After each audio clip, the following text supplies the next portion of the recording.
السلام عليكم واهلا وسهلا فيكم حبايبي وين ما كنتوا بتتابعوني. اليوم ان شاء الله راح نقدم اذكى وصفة اللي هي المعمول بالسميد. راح نروح مباشرة طريقة التحضير. اول شي راح نجيب كيلو سميد، راح سميد الناعم طبعا، يكون مش خشن ولا وسط، راح يكون سميد الفرخة. عندي 5 معالق سكر مطحون، ضروري السكر يكون مطحون، ما يكونش كريستاليزي، يكون مطحون ناعم. راح نضيف السكر على السميد وندخله هيك في بعض، وبعدها بنجيب السمنة. كل كيلو سميد ناعم بده 500 جرام سمنة أو 500 جرام زبدة، اختياري. في ناس بيحبوا المعمول بالزبدة وفي ناس بيحبوه بالسمنة، هذا بظل اختياري إلكم.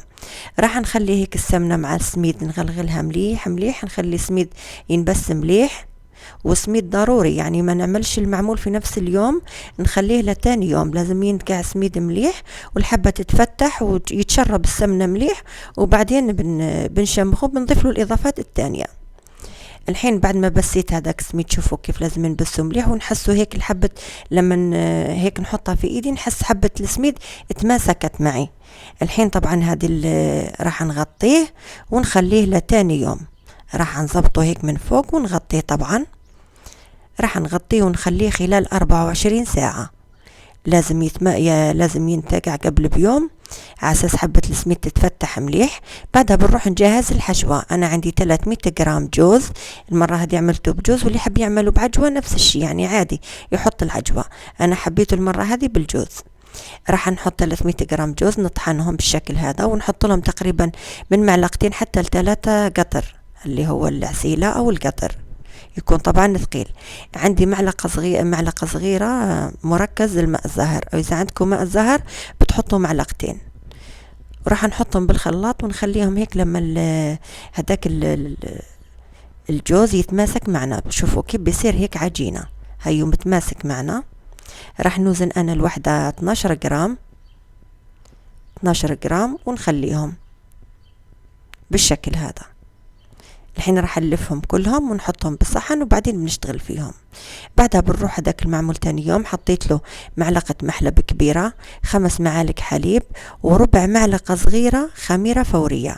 يعني الخميرة ما تكونش كتير على اساس نحافظ على شكل المعمول ما ينتفخش معنا وما تنفتحش الحبة، يعني يظل الحبة زي ما هي. بعدها راح نخلط هذيك المكونات مليح ونقسم الخلطة نصين ونعجن بس نص. والمعمول ضروري ما ينعجنش، يلتم بس لم العجينة. بنرش عليه تقريبا معلقتين او 3 ماء الزهر وبنجمعه بالحليب.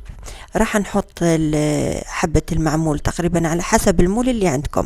انا حطيت تقريبا 25 عجينة و12 جرام اللي هي الحشوة. شوفوا بالشكل هذا على حسب القالب اللي عندي. والقالب هذا اللي داير حالة في اليوتيوب اللي تعون الحلويات، القالب هذا كتير حلو ويعطينا شكل حلو، يعني على شكل قلب. راح نحط هذيك حبة المعمول طبعا وندخلها جوا ونقص عليها هيك الحبة من فوق. ضروري يعني بندخلها بطحين على اساس نحافظ على الشكل حبة المعمول. شوفوا ما شاء الله كيف طلع، يعني شكل قلب وهيك بومبي من فوق منفوخ، يعني طلع كتير كتير حلو. نتمنى يعني تجربوها الوصفة وتكملوا الفيديو للآخر. الحين حطيته على 150، دخلته الفرن طبعا، فتحت له من تحت.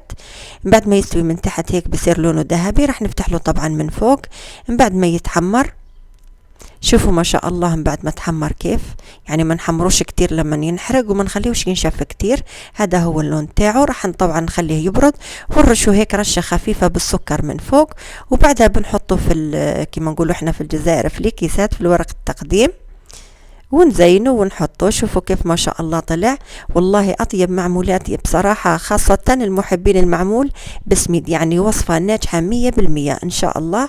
متأكدة لو جربتوها راح تحبوها كتير وتخلوها من وصفاتكم المضمونة عندكم. نتمنى تجربوا هذه الوصفة، وما ظني غير نقولكم تهلاو في روحكم، تهلاو في روحكم وصحة عيدكم، وكل عام وانتم بخير. ان شاء الله وصفاتي كلها تكونوا جربتوها ونجحتوا فيها، واكيد وصفات مضمونة 100% ان شاء الله. كل عام وانتم بخير، صحة عيدكم. ونتشكركم كثير كثير على تعليقاتكم الحلوة، ما شاء الله عليكم. شوفوا ما شاء الله داك المعمول اللي قسمته، شوفوا كيف الحشوة تاعت الجوز باينة جوا وبفرق فرق ما شاء الله. طرية كتير كتير العجينة، يعني نتمنى ما تعجنوهاش كتير على اساس تلموها عشان ما تجيش معكم ناشفة. نتمنى لكم كل توفيق ونجاح، ونتلقاو في فيديو جديد ان شاء الله.